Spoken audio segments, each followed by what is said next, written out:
Let me tell you, I never expected to see the day when a single meeting would flip the entire fate of a billion-dollar company on its head. But here's the thing. Sometimes the people you underestimate are the ones who walk into the room holding all the cards. That morning, the Terra Nova Technologies boardroom felt colder than a January wind off Lake Michigan. And the tension? You could cut it with a knife. Picture this. Olivia Johnson, poised, graceful, and absolutely unbothered by the parade of middle-aged executives sizing her up like she'd taken a wrong turn on her way to an interview.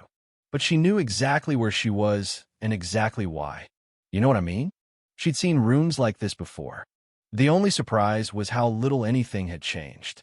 Leonard Harrison, the CEO with the reputation for being both untouchable and insufferable, barely glanced up as Olivia offered her hand. He just leaned back, arms crossed, the kind of move that says, "I'm the king here, and you don't belong." He didn't shake her hand, didn't even try to hide the insult.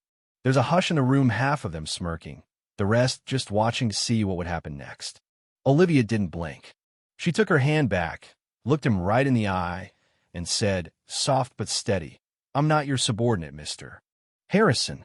The way she said it to everybody in the room knew she meant business. Harrison laughed, the kind of laugh that's less about humor and more about letting you know you're being dismissed. "So what are you here for then?" The other men chuckled too, already convinced they'd won whatever battle was supposed to play out today. That's when Olivia laid it out. "I'm here to decide on our $4 billion investment in Terra Nova." You could have heard a pin drop. Harrison's face went from smug to stunned in a second, but he tried to laugh it off, called it a joke, even doubled down. Nobody would give that kind of authority to someone like you. But now, the laughter sounded a little forced. See, Olivia wasn't just anybody. She was CEO of Johnson Capital Partners, a firm whose decisions move markets, and she had come here intentionally modest, dressed without flash, no bodyguards, no fancy car, because she wanted to see who these people really were when they thought she didn't matter. And if you think she missed a detail, you don't know Olivia Johnson. The way the receptionist, Miranda, had greeted her in the lobby with that little smirk, assuming she was there for an admin interview, pointing her to the worst seat in the waiting area. Olivia filed it all away. Every cold glance, every dismissive gesture, she saw it, remembered it. Because sometimes you learn more about a place by how they treat you when they think you have nothing to offer. Back in the boardroom, Leonard tried to get the meeting started, making a show of ignoring her, running through Terra Nova's so-called achievements like she was a student he was forced to tutor. Olivia didn't react. She just listened, every now and then straightening her collar, small things, but you could feel her confidence like she was running the show, not him. When the time came, she started asking questions, pointed, expert questions about their R&D spending, their tech, their actual numbers. Harrison fumbled, tried to dodge, made a couple of patronizing jokes, but everyone could see he was out of his depth. And here's the twist: just when things felt like they might settle into an uncomfortable routine, Leonard tried to break her, really tried. "You must like your coffee sweet, right? Like our service staff." It wasn't even subtle, the kind of line that's meant to sting, to put someone in their place. But Olivia, she just looked him dead in the eye and said, "Thank you, Mr. Harrison, but I take my coffee black, no sugar, much like I prefer to approach issues clearly and directly." That stopped him cold. Now, most people would crumble or at least get rattled. Not Olivia. In fact, she seemed even calmer. She let Leonard talk himself into a corner, let him show everyone in that room exactly who he was and who Terra Nova really was underneath all that glass and chrome. After another round of snubs and thinly veiled insults, after she'd gathered every piece of proof she needed about the toxic culture running this place, Olivia did something simple. She sent a single-word message to her CFO: execute.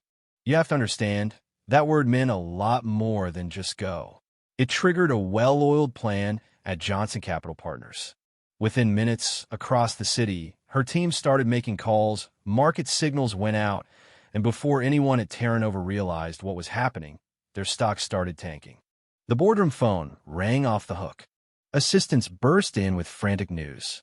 Harrison ran out, panic in his eyes, while Olivia, calm as a surgeon, closed her notebook and just watched. Let me back up a sec. All those years Leonard spent thinking his word was law, his disrespect for anyone who didn't look like him, think like him, or bow to him, that all came home to roost in one morning.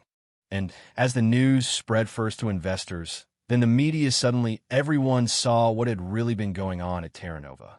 Then the audio recording surfaced, Olivia's proof of what she'd endured, his insults, the racism, the arrogance.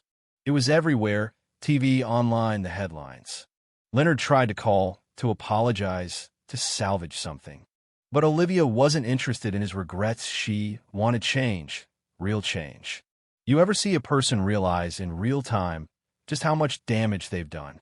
Leonard faced his board, his investors, his shareholders, and for once, nobody had his back. The chairman who made it clear, either he gave a real solution or he was out. The next thing you know, Olivia released a dossier, mails, memos, testimony detailing years of discrimination and abuse at Terra Nova. Employees who'd stayed silent finally spoke up, social media exploded, and the hashtag #ExposeTerranova trended for days. The board had no choice. Leonard was suspended, then ousted. For the first time, Terra Nova's leadership was forced to face the real cost of their choices. And that's where Patricia Winters comes in, a name nobody had bothered with until now.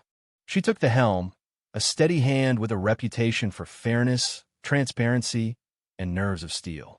She fired the worst offenders, implemented real reforms, public salary disclosures, hiring audits, independent oversight. At first, people grumbled, but Patricia didn't flinch. Within weeks, hope started to replace fear. Investors noticed. The stock began to rebound. And Olivia? She watched, not with glee, but with cautious optimism, knowing that real change isn't about headlines, it's about culture. Months passed. Terra Nova transformed from a cautionary tale into an industry pioneer. Competitors scrambled to copy their reforms. Investors demanded similar changes elsewhere. And the story of what happened that morning, how one woman refused to be broken, how she held the line for respect, and equity became legendary. In the end, Olivia stood on a stage, years later, accepting an award for her work in responsible investing. She looked out at a sea of faces, some young and hopeful, some older and maybe just a little wiser, and said, "We all choose our legacy. I choose to invest in Peepline, the kind of leadership that values every voice, every life, every story." The applause was thunderous, but Olivia knew the work wasn't done. It never is. So let me ask you, in a world where power is often misused, do you think every company should hold itself to the standard of equity and transparency Olivia demanded? Is real change possible if we don't hold leaders accountable? Share your thoughts in the comments below. And if this story moved you, go ahead and hit like, subscribe, and join us as we keep sharing stories that matter, because maybe, just maybe, together, we can build something better. Xin chào các bạn, mình là Trinh, mình phụ trách viết content. Trên đây là những công việc của mình, là mình lên mạng xã hội tìm hiểu những video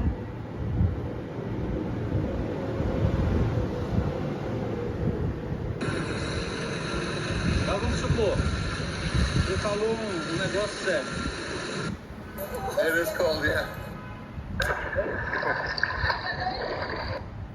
Next one? Alright. Thank you, man. Hey, if you guys have any trouble, let somebody know. Please.